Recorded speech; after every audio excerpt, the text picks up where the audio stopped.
ಸ್ನೇಹಿತರೆ, ಎಲ್ಲರಿಗೂ ನಮಸ್ಕಾರ. ಇವತ್ತು ನಾನೊಂದು ಹೊಸ ರೆಸಿಪಿಯನ್ನು ತಂದಿದ್ದೀನಿ ನೋಡಿ. ಇದು ಚೀನಿಕಾಯಿಯ ಬಳ್ಳಿ. ಇದರಲ್ಲಿ ದಂಟಿರುತ್ತಲ್ಲ ನೋಡಿ. ಈ ಚೀನಿಕಾಯಿ ಬಳ್ಳಿಯ ದಂಟಿನಿಂದ ಒಂದು ಸಾಂಬಾರು ಮಾಡ್ತಾಯಿದ್ದೀನಿ ನೋಡಿ. ಈ ದಂಟು ಹೀಗೆ ಕಟ್ ಮಾಡಿ,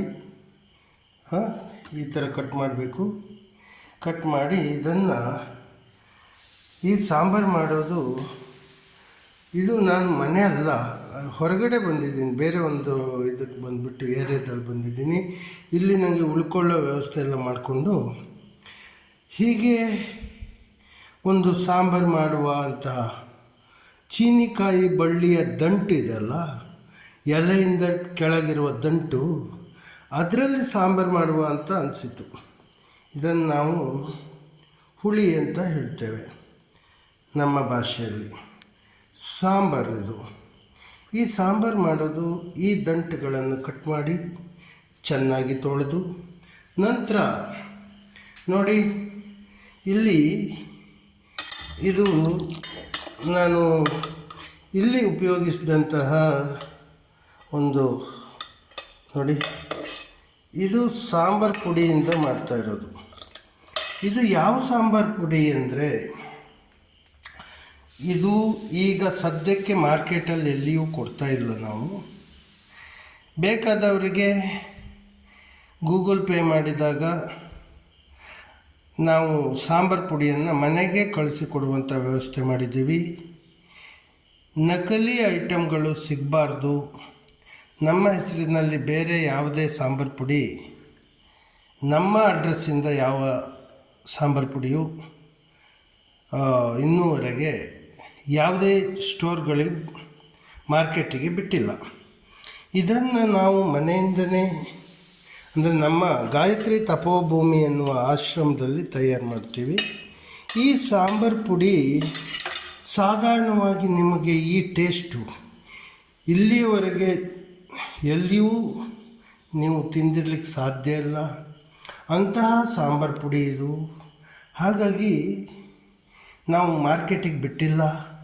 ಬೇಕಾದವರು ನಮ್ಮ ಅಡ್ರೆಸ್ಸಿಗೆ ಕೇಳಿಕೊಂಡಾಗ, ಅಡ್ರೆಸ್ ಮೂಲಕ ಒಂದು, ಅಂದರೆ ವಾಟ್ಸಪ್ಪಲ್ಲಿ ನೀವು ನಮಗೆ ಈ ಒಂದು ಐಟಮ್ ಬೇಕು ಸಾಂಬಾರು ಪುಡಿ ಅಂದರೆ ಕಳಿಸಿಕೊಡ್ತೀವಿ. ಇನ್ನೂ ಮಾರ್ಕೆಟಿಗೆ ಬಿಟ್ಟಿಲ್ಲ, ಬಿಡಬಾರ್ದು ಅನ್ನೋ ಉದ್ದೇಶವೂ ಇದೆ. ಆದರೆ ಇದರ ಟೇಸ್ಟನ್ನು ಒಂದು ಸಾರಿ ನೀವು ನೋಡಿದರೆ, ಹಾಗೂ ಆರೋಗ್ಯವರ್ಧಕ ಬೇರೆ. ಹಾಗಾಗಿ ಆರ್ಗಾನಿಕ್ಕಲ್ಲಿ ಮಾಡ್ತಾ ಇರೋದು, ಎಲ್ಲವೂ ಆರ್ಗಾನಿಕ್ಕು. ಚೀನಿ ಬಳ್ಳಿಯ ಸಾಂಬಾರು ಇದು.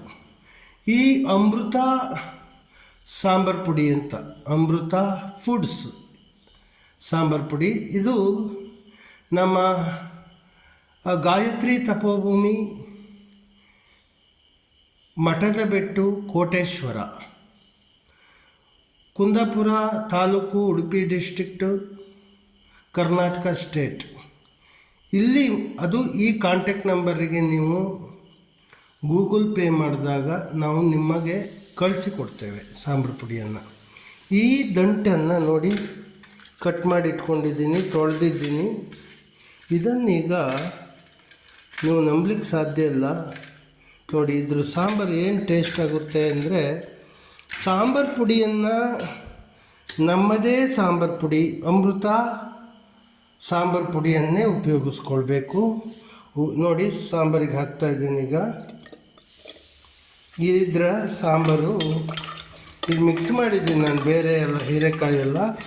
ಆದರೆ ಬರೀ ಈ ಚೀನಿಕಾಯಿ ದಂಟಿನಲ್ಲೇ ಮಾಡಬೇಕು, ತುಂಬ ಟೇಸ್ಟ್ ಇರುತ್ತೆ. ಒಂದು ಸಾರಿ ಇದರ ರುಚಿಯನ್ನು ನೋಡಿ. ಹಾಗೆ ನಮ್ಮ ಒಂದು ಸಾಂಬಾರು ಪುಡಿ, ರಸಂ ಪುಡಿಯನ್ನು ನೀವು ಪರ್ಚೇಸ್ ಮಾಡಿಕೊಂಡು ಒಂದು ಸಾರಿ ಇದರ ರುಚಿಯನ್ನು ನೋಡಿದರೆ ಮುಂದೆ ನೀವು ಇದನ್ನು ಬಿಡಲಿಕ್ಕೆ ಸಾಧ್ಯವೂ ಇಲ್ಲ. ಮತ್ತು ಈ ಸಾಂಬಾರು ಪುಡಿಯ ಒಂದು ಅಡ್ವಾಂಟೇಜ್ ಏನಂದರೆ, ನಾವು ಗಿಫ್ಟನ್ನು ಕೊಡ್ತೇವೆ. ಒಂದು ಗಿಫ್ಟನ್ನು ಈಗಲ್ಲ, ಕೆಲವು ಸಾಂಬಾರು ಪುಡಿ ತಗೊಂಡಾಗ ನಿಮಗೆ ಕೂಪನ್ ಸಿಗುತ್ತೆ. ಆ ಕೂಪನ್ನಲ್ಲಿ ನಮ್ಮ ಈ ಸಾಂಬಾರು ಪುಡಿಯ ಇದರಿಂದ ಆ ಕೂಪನ್ನಿಗೆ ಕೆಲವು ಪ್ರೈಜ್ಗಳಿದೆ.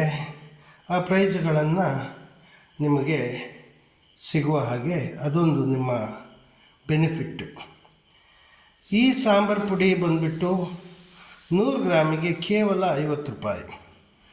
ಹಾಗೆ ಅದರಲ್ಲಿ ವಿವರವನ್ನು ನಾವು ಹಾಕಿರ್ತೇವೆ, ಹೇಗೆ ನೀವು ಸಾಂಬಾರು ಮಾಡಬೇಕು ಅಂತ. ಸಾಂಬಾರು ಮಾಡುವಾಗ ಅಮೃತ ಸಾಂಬಾರು ಪುಡಿಯಿಂದಲೇ ಮಾಡಬೇಕು. ಅದು ಕೋಟೇಶ್ವರದ ಮಠದ ಬೆಟ್ಟಲ್ಲಿ ಗಾಯತ್ರಿ ತಪೋಭೂಮಿ, ಅಲ್ಲಿ ಈ ಸಾಂಬಾರು ಪುಡಿ ರೆಡಿ ಆಗುತ್ತೆ. ನೀವು ತರಿಸ್ಕೊಳ್ಬೋದು, ಪೋಸ್ಟು ಅಥವಾ ನಮ್ಮ ಈ ಕೊರಿಯರ್ ಮೂಲಕ ಆದರೂ ಕಳಿಸ್ಕೊಡ್ತೇವೆ. ಹರಿ ಓಂ ನಮಸ್ಕಾರಂ.